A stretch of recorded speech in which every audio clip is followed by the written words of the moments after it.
Hey, good morning, everybody. It's me, Richard, with Nightmares Anyone. So today it is Thursday, November 20th. My God, I think I haven't seen you guys in like 3.5, 4 weeks.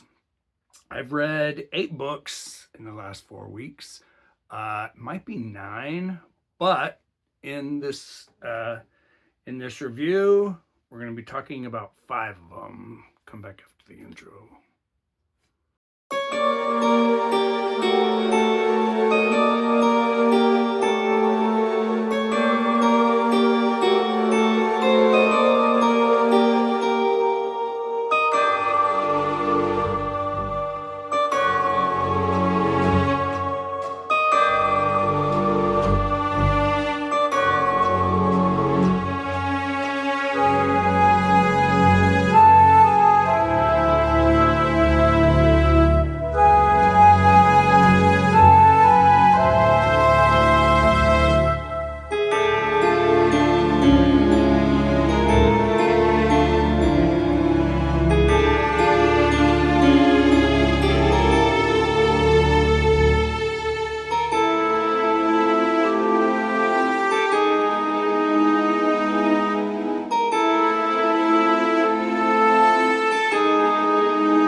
Hey, welcome back, everybody. So it's kind of a rainy, drizzly day here. Yeah, it's rainy and drizzly.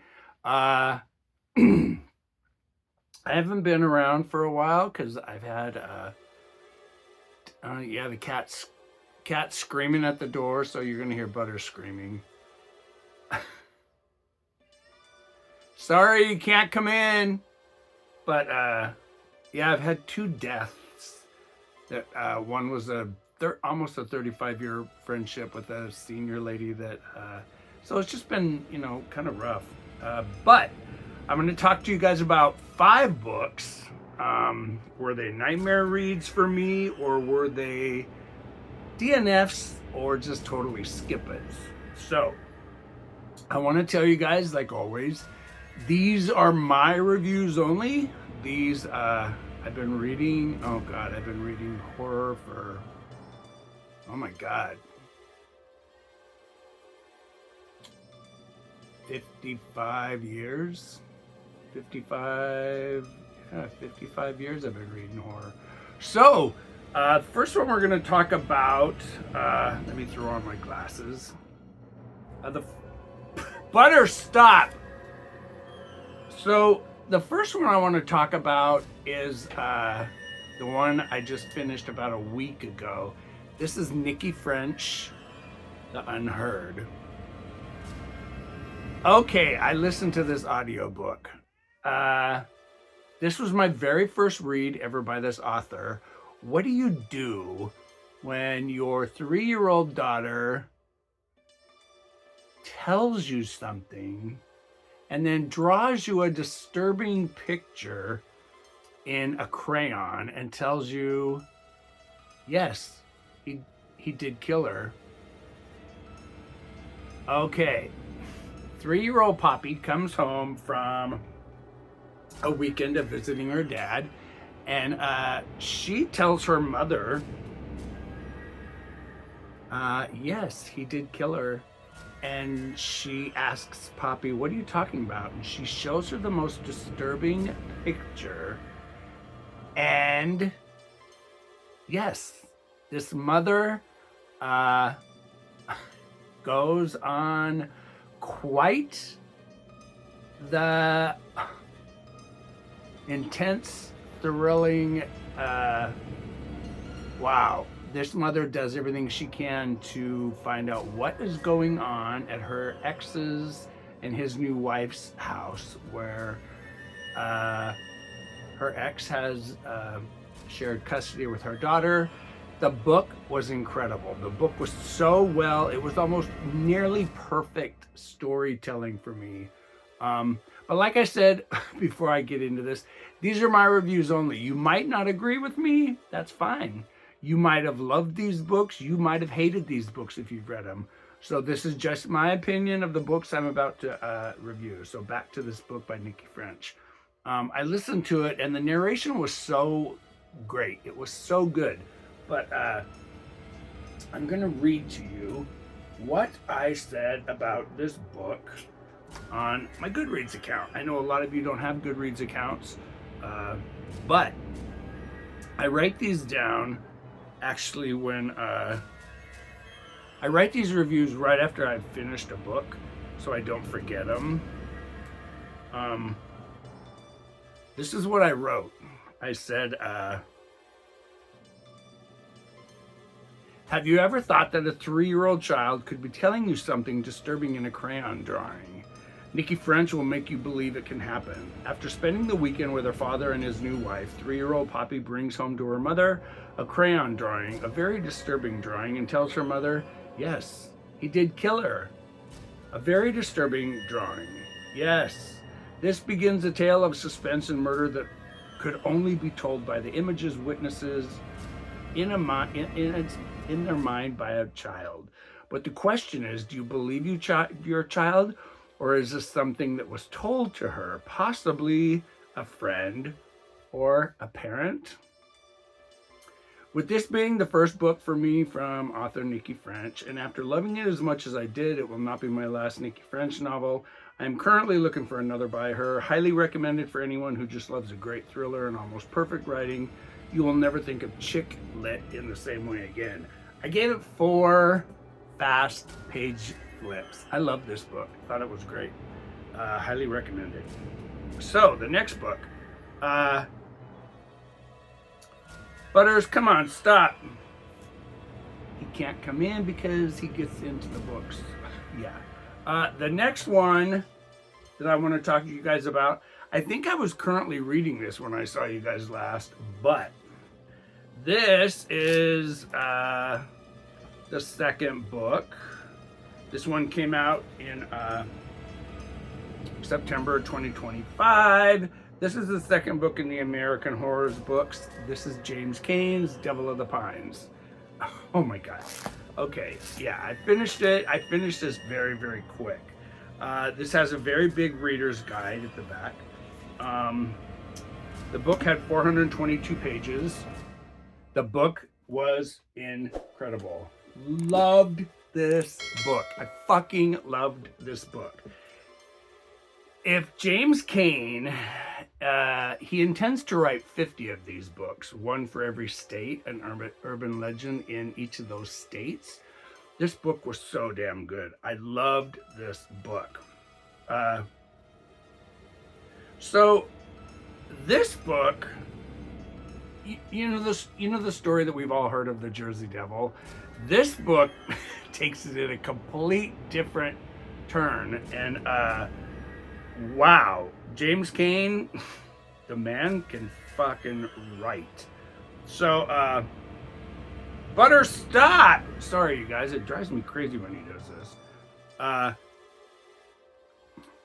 said, I loved this scary, modernized retelling of the world-famous legend of the Jersey Devil so much that it really made me think differently about it. As this is the second in James Cain's American Horror books, this has really made me look forward for the next one to come out, as I've loved both the first one and now the second one too. Maybe even more than that first one. The first one being The Dead Children's Playground. 13-year-old Patrick Shorts and his best friend go to explore the Jersey Pine Barrens one day in 2005. It is the day that will change Patrick's life forever, as only he will come out of the woods that day. Patrick claims the Leeds Point Devil got him. The year is 1735, Leeds Point, New Jersey. A scared mother is about to give birth to her 13th child, and it is a child that will be cursed as a devil. There is no one left in the bedroom once this devil is brought forth into this world, and it escapes. Being a horror fan who loves urban legends and stories about the possibility of them being true, I was so intensely drawn into author James Cain's American Horrors world, I could not turn the pages fast enough. This is a story about the most incredibly dark, demonic, and evil monster that I've ever read about. Yeah, I've read 5 or 6 books about the Jersey Devil. This one is at the top of that list. Kane writes in a way that even though this book goes between two different times in America, which is not normally something I like to read, I hate to read books that have more than one timeline because I get confused. Not confused, but I hate to have to decipher what happened in what time period and with whom and where. It is so scary that it does not even phase you that it does this. The description of the devil from the title is written to leave an impression on you that you will not soon forget. I'm not a person who has even liked horses, as I was thrown off one into a bush of nettles and thorns when I was 8 years old, and after reading this, now I know I will never ever like them. I've never believed in these type of legends like the Jersey Devil or that silly Mothman thing. Yeah, it's like, come on, people, give me a break. But this put actual fear in me as I was reading it and made me ask myself, what if there really is something in the New Jersey Pine Barrens? What if it is part of a cursed family? I highly recommend this terrifying story in author James Cain's American Horror series. I gave it 4.5 flaps of a demon's wings. I fucking love this book. Loved this book. The next one I want to talk to you guys about is this one, When Devils Sing by Shan Cower. Wow. I had seen this book when we were on our current cruise in Iceland and the UK, and I thought, wow, this book looks really good. So I listened to the audio, DNF'd it at 40%. I would give it one star for what I read. Didn't like it at all. Tanked. I thought it was so poorly written. Not even going to talk about that one. So, the next one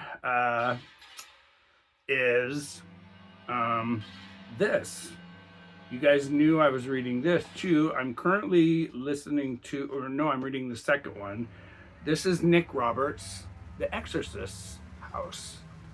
This book came out in 2022. This book has just shy of 273 pages. It starts out in 1994.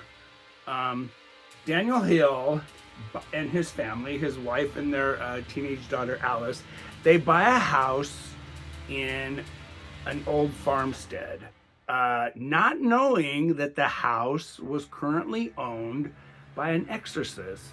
Now, was he an exorcist that was ordained by the Catholic Church? No, he wasn't.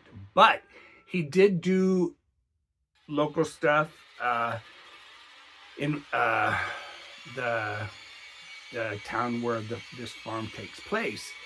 When Daniel, he is a psychotherapist, he's a psychologist, he finds in the basement of this house an old something round in the ground in the basement of this old farmhouse, and he finds out that it's a well and it's closed up. When he asks the real estate agent about it, they have no idea what this well is. They do tell Daniel that the previous owner was an exorcist. He is bound to find out why this house is so talked horribly about by the local people, and what are the stories behind this house, and what are the stories of the demons and the devil's existence coming from this house. Oh my God, this is part of a trilogy of books. Now, I love this book. Loved this book. Like I said, loved this book. I'm going to read you something, though, that I wrote about this book. So I said, forget everything. Now, this is funny because the author, Nick Roberts, even names a child in the second book, Martyn, like Father Martyn from The Exorcist. Yeah. But Roberts is evidently a fan of William Peter Blatty's The Exorcist. Forget everything you ever read in Blatty's The Exorcist, for this exorcist makes that look like child's play. It's 1994, and Ohio person Daniel, Nora, and Alice, their 16-year-old daughter, Hill, are about to experience the summertime move to West Virginia, not knowing what they are in for. When Daniel and his wife buy a rundown old farmhouse, he dreams of bulldozing and rebuilding on the land as an investment.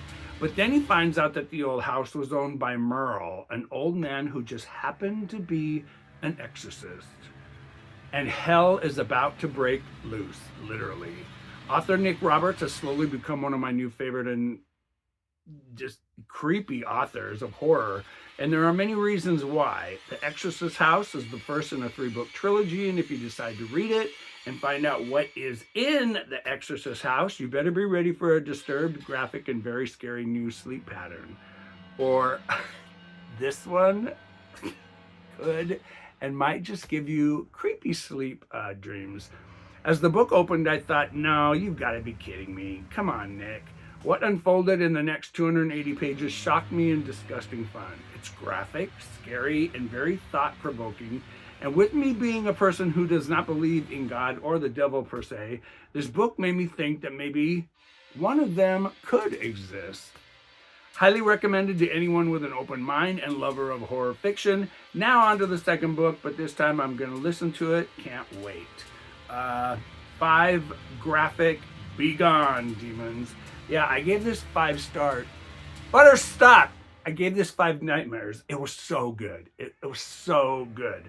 So I'm about halfway done with the second book. More of that book coming up when I finish it. Now, on to this last one. This last one is called Society Place, A Ghost Story by Andrew David Barker. Okay, I listened to this book. I listened to the audiobook. Let's see. This audiobook. Very cool cover. Very cool cover. This cover kind of reminded me of, oh God, this Barn book that I'd read. But, so this book was by Andrew David Barker. It just came out, I don't even know when this book came out. It's got 283 pages. But, oh, Butters, come on, you're pathetic. So, I said, it's really hard to win me over with a ghost story because ghost stories are my #1 horror trope. Ghost stories and a good haunted house.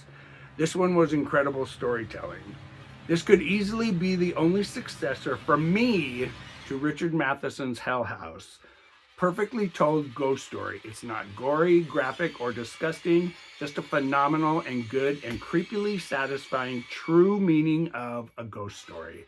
2 thumbs all the way up. Highly recommend it. I gave it 5 stars. Yeah, I gave it 5 nightmares. This book was so good. The characters and the fact that this book wasn't graphic really surprised me because with some of the stuff that goes on at Society Place, which is like, it's kind of like an apartment complex, you're gonna realize, wow, when we open a door to someplace we've never been before, the ghosts and the memories that live there, just listen to what they're trying to tell you. Society Place was a very good read. Loved this book. Loved it. I did listen to it. I have since purchased the paperback. It was a good book. Loved it. Looking for another one by the author. So, hey, you guys, I've got 5 or 6 more books I need to talk to you guys about. Actually, I've got hundreds, but I'm so far behind. But you guys, as always, don't forget to like, share, and subscribe down below. Throw me a thumbs up. Tell me what you're reading. Tell me what, if you have any recommendations. Do you want me to read a book? Do you want me to do a review on a book? Leave any comments. You can send them to me here at rkevinwilson@gmail.com. Once again, don't forget to like, share, and subscribe, you guys. And hey, pick up a good scary book. Have a great nightmare. And hey, you guys, I'll see you in the next one. Take care, you guys. Happy nightmares. I'm Richard, and I'm out of here. Bye, you guys.